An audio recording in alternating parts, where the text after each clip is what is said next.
Superman est numéro 1 au box-office mondial. En effet, après son premier week-end d'exploitation aux États-Unis, Superman se place en première position au box-office et c'est le meilleur score pour un Superman. Avec tous les Superman sortis, c'est lui qui réalise le plus gros score. Et oui, c'est un événement. Il a réussi un solide démarrage que nous allons analyser ensemble.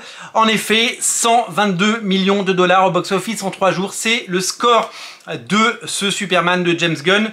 En opposition, évidemment, on a envie de regarder le box-office de Man of Steel qui avait fait 116 millions à l'époque. Donc évidemment, Superman se place devant en termes de dollars. Maintenant, en termes de spectateurs, ça fait moins de spectateurs. Mais vous le savez, le cinéma vit une crise mondiale, ce qui fait qu'il y a moins de gens qui vont au cinéma. Il y a notamment moins de gens qui qui vont au cinéma voir un Disney que de personnes qui étaient allées voir Blanche-Neige, par exemple. C'est comme ça. C'est le cinéma n'est plus tout seul, il y a du streaming, il y a de la concurrence, il y a des jeux vidéo.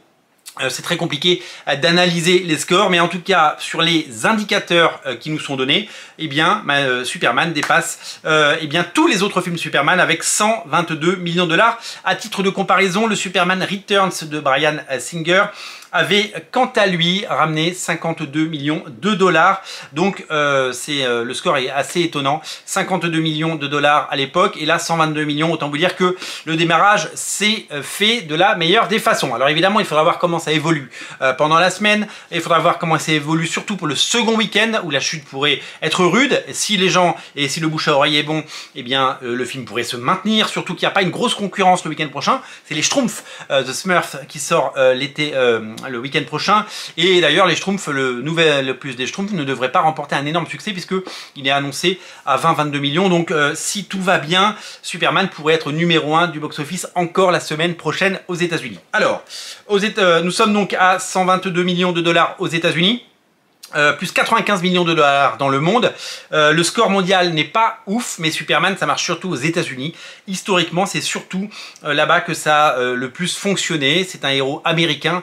Et c'est vrai qu'en France, par exemple, où le film a rapporté 4 millions, je crois, de dollars, eh bien, il est parti pour faire 500 000 entrées en première semaine, clairement.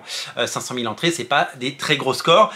Ça a du mal, toujours Superman, mais Superman a toujours eu beaucoup de difficultés au box-office, un petit peu partout.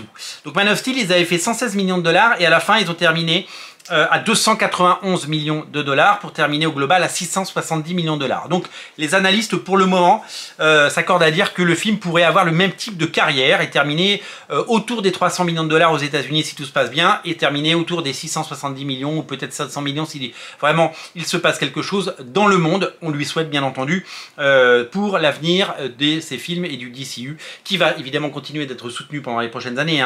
DC ne va pas abandonner son projet en cours de route et c'est une évidence. Superman Returns avait fait, je vous l'ai dit, 52 millions aux États-Unis et il avait terminé à 200 millions sur le sol américain et 391 millions au global, ce qui était évidemment pas suffisant à l'époque.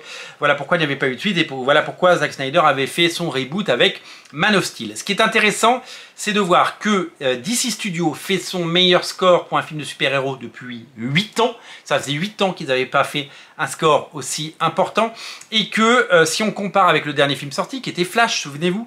Alors je crois qu'il y a eu Blue Beetle après, mais en tout cas bon, il y a eu le dernier gros film un peu de cet univers partagé, c'est Flash. Flash, c'était 55 millions de dollars le premier week-end. Donc Superman a fait beaucoup plus, 122.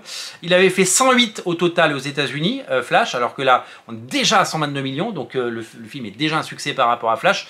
Et au global, Flash a fait 163 millions, donc je vous prie de croire que non seulement Superman a fait plus, mais il va faire beaucoup plus à terme. Donc il sera évidemment intéressant de voir comment le film se comporte dans les prochains jours. Est-ce qu'il va faire des entrées en semaine?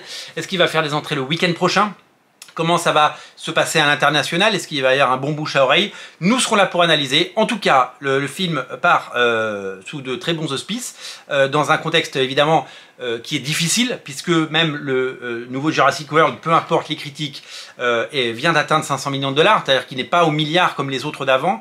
Le marché s'est rétréci, le marché a une crise profonde, et donc arriver à taper un score alors qu'on avait prédit le pire pour ce film, c'est plutôt intéressant. Je vous le répète, numéro 1 du box-office mondial, et surtout, ce qui est hyper intéressant à noter, c'est que c'est le plus gros score pour un film de Superman depuis qu'il y a des films Superman Superman, et il y en a eu une palanquée, comme vous le savez. Merci d'être aussi nombreux à regarder Radio Comics, merci pour votre fidélité, et moi je vous retrouve très bientôt pour de nouvelles aventures et de nouvelles émissions. Abonnez-vous pour ne rater aucune info sur Radio Comics. Salut!